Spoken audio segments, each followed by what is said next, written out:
وہ خلیفہ جسے غریب صرف رات کے اندھیرے میں جانتے تھے، حضرت علی رضی اللہ تعالی عنہ کا حیران کن واقعہ ذرا تصور کیجئے۔ ایک طاقتور خلیفہ جس کے پاس اقتدار بھی تھا، عزت بھی تھی اور پوری اسلامی ریاست کی ذمہ داری بھی، لیکن رات کے اندھیرے میں وہ اپنا چہرہ چھپا کر گھر سے نکلتا تھا، اپنے کندھوں پر آٹے کی بوری اٹھاتا، کھجوریں لے جاتا اور ایسے گھروں کے دروازے پر دستک دیتا جہاں بچے بھوک کی وجہ سے سو نہیں پاتے تھے۔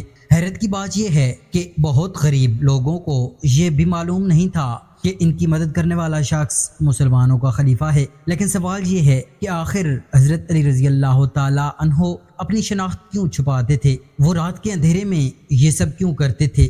اور ان کی شہادت کے بعد مدینہ اور کوفہ کے غریب لوگ کیوں رونے لگے؟ آج کی اس ویڈیو میں ہم مستند اسلامی کتابوں کی روشنی میں حضرت علی رضی اللہ تعالی عنہ کی زندگی کے ان واقعات کو جانیں گے جو انسانیت، عاجزی اور خفیہ خدمت کی اعلیٰ مثال ہیں۔ حضرت علی رضی اللہ تعالی عنہ کی شخصیت۔ حضرت علی رضی اللہ تعالی عنہ رسول اللہ صلی اللہ علیہ وآلہ وسلم کے چچا زاد بھائی اور داماد اور اولین مسلمانوں میں شامل تھے۔ آپ رضی اللہ تعالی عنہ کی تربیت خود نبی کریم صلی اللہ علیہ وآلہ وسلم کے گھر میں ہوئی۔ آپ رضی اللہ تعالی عنہ بہادر سپاہی بھی تھے، عالم بھی تھے اور عبادت گزار بھی، لیکن ان تمام صفات کے باوجود ان کی سب سے بڑی خوبی عاجزی تھی۔ وہ اپنے آپ کو کبھی دوسروں سے بڑا نہیں سمجھتے تھے۔ خفیہ مدد کا طریقہ۔ تاریخی روایات میں آتا ہے کہ حضرت علی رضی اللہ تعالی عنہ رات کے وقت ضرورت مند خاندانوں تک کھانا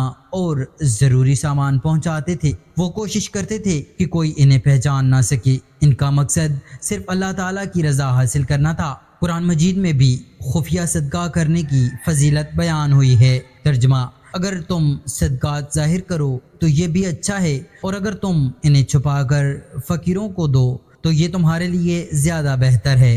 بیت المال کے بارے میں احتیاط۔ حضرت علی رضی اللہ تعالی عنہ سرکاری مال کو ذاتی استعمال سے الگ رکھتے تھے۔ مشہور روایت ہے کہ سرکاری معاملات کے دوران بیت المال کا چراغ جلتا تھا اور جب ذاتی گفتگو شروع ہوتی تھی تو اسے بند کر دیتے تھے۔ اگرچہ اس روایت کی سند پر اہل علم نے کلام کیا ہے، اس لیے اسے بطور اخلاقی مثال بیان کریں، قطعی صحیح نہیں، حدیث نہ کہیں۔ اصل پیغام یہ ہے کہ حضرت علی رضی اللہ تعالی عنہ کی امانت داری میں بے مثال تھے۔ یتیموں سے محبت۔ حضرت علی رضی اللہ تعالی عنہ یتیم بچوں سے خاص شفقت فرماتے تھے۔ بعض آثار میں آتا ہے کہ وہ بچوں کے ساتھ بیٹھتے، انہیں کھانا کھلاتے اور ان کے ساتھ محبت سے پیش آتے تھے۔ ان کے نزدیک معاشرے کی طاقت کمزور طبقے کی حفاظت میں تھی۔ شہادت کے بعد راز کھلنا۔ کئی تاریخی روایات میں ذکر ہے کہ حضرت علی رضی اللہ تعالی عنہ کی شہادت کے بعد بعض ضرورت مند خاندانوں کو معلوم ہوا کہ برسوں سے رات کے وقت ان کی مدد کرنے والا شخص حضرت علی رضی اللہ تعالی عنہ تھے۔